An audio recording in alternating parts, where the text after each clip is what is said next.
I am beyond excited to be here, and I'm so glad that it's worked out and I've been able to join you for this episode. I am overwhelmed with gratitude for all of the speakers who have already shared their story, and right now you may be able to hear a little bit in my voice. It's shaking a little bit, my palms are a bit sweaty and my heart is racing. I'm sharing this because this is unusual for me. I have been a film actor for about 20 years now and a TV presenter, and I've been speaking on stages and coaching for many years as well. I don't get nervous very often. The reason I am feeling that right now is because I've had to wait. I've had to sit and listen to other people. And when we're waiting, the anticipation builds up. Maybe you remember this feeling from a time in your life as well. Maybe it's a similar situation where you've had to speak on a stage or on a video or on a panel. There was a time I would have run away from that. I would have tried to escape that feeling of unease in my body. I would have labeled it as fear or even excitement, which is, can be a version of fear. What I have learned to do over the years is become friends with that feeling. And that adrenaline rush, those sweaty palms, the heart beating a little faster, I now know is energy. There are a lot of eyeballs watching us as we speak on this screen. And if you're standing on a stage, same thing, there's a lot of energy coming at us. And what's happening is almost like our body's been plugged into the mains. Our body is giving us an extra boost of energy so that we can meet that gorgeous energy coming at us. And that was such a relief for me. When I first learned about that and heard about that from one of my acting coaches, I was like, that's great. This isn't fear, it's energy. It's my gorgeous body meeting the energy that's coming at me as well. I wanted to share some of that with you because also what's happening with that energy that's rising is because we're in our heads. And that's exactly what's happened to me in the waiting. The longer we wait for something, the more we can get in our heads and think about, well, what should I say? Their story's better than mine. Maybe I should change it and say something. And so that anticipation builds up and that energy builds. But it's really learning to be comfortable with that. And I love something that Corey just said, and I wrote it down actually, and that is to sit with ourselves and ground into our reality. I absolutely love that, Corey, because that is really connected to what I would like to speak about, and that is heart-centered leadership. I received an email from one of my private clients. I'm also a life and business coach, and one of my private clients sent me an email yesterday, and it broke my heart a little bit because I feel that not just from her, from what she shared, but the world as a whole right now. The world is going through a huge transformation. And for many people, that feels like chaos, that feels like uncertainty. And the message that my client sent me was that of hopelessness. That broke my heart. Her feeling hopeless. And I know she's not alone. So many people in the world are feeling that right now. And perhaps you're one of them. And what I really want to share in the few minutes that I have left is hope. And that's what HIT Talks is all about. Hope, inspiration, transformation. When we get overwhelmed, when we feel so uncertain, when we feel the chaos, again, it's because we're in our heads. So just as I shared my palms being sweaty and my heart racing, and I could label that as fear, that's what happens to us when we're paying too much attention to the outside world. When we are consuming all of the information coming at us, and that's a lot. This year especially, we are in information overload. The news, social media, our friends, family, society.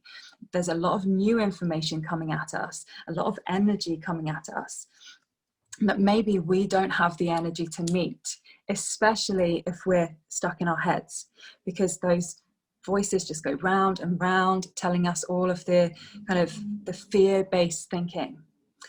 And a lot of the work that I do with my clients is helping them to get out of here and drop into here. So just as Corey was saying, being able to really sit with yourself and feel those feelings, really be present more than consuming the information. Most people are operating from here, running their businesses from their head, running their life from their head. I call it head braining your way to success. This is a very powerful machine. This is a very powerful intelligence, but it isn't our only intelligence. our entire body is receiving and processing information. And in fact, we have two other major brains in our body, our heart and our gut. Others as well, but the three main intelligence: head, heart, gut. I would invite you from this point forwards, especially if you've been feeling the chaos, any overwhelm, any fear, is to spend more time dropping into your heart. You can do this in as little as 2 minutes a day, just closing your eyes, sitting in stillness and silence and asking, what is it I truly desire? Do you have a message for me today? So actually actively communicating with your heart intelligence, and it will speak to you. You have to be patient and listen and spend that time with your body, with your heart, placing your hand on your heart if it helps you to connect, but actually asking your heart to communicate with you. Your heart is in fact communicating with you all the time, but the voice of our heart is much softer than the voice of our head and our ego especially. And that's how you know the difference. This is often harsh. It tells us what we can't do, what we should do, all of the fear-based thoughts and the not good enough and the worries. This voice is with compassion and kindness and love. It's softer. It feels good. So if you are wanting to know your next step, what it is that you really want, your true purpose, comes from here. And a way to help you remember this is heart first. And I call this the CEO. Your heart is the CEO. This is your intelligence responsible for what you truly desire and your visions. And then gut next. Your gut is the board, right? So we want to consult our gut. What do we need to feel safe, to take action? Because this is responsible. This is the intelligence responsible for our fight, flight, freeze. So what do I need to feel safe? What do I need to take action on this? And then finally, head. This is your EA, your executive assistant. So your heart is your CEO, your gut is your board, your head is your assistant. So we need to ask, listen to our heart, follow your gut, direct your head. And when we feel the fear, when we get caught up in the chaos, when we're feeling hopeless, it's because we're doing it the wrong way around. We're listening to our head and not listening to our body.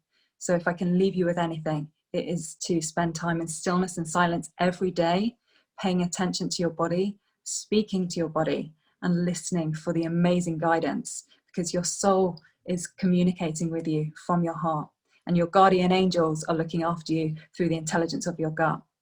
And a tool that I would like to leave you with is balanced breathing. Breathing for just 2 to 5 minutes a day will bring your nervous system into balance.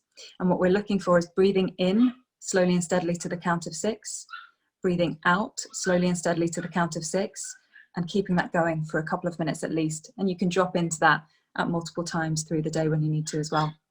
My greatest wish for you is that you remember who you really are, what you truly desire, and that you move forwards and create from that place.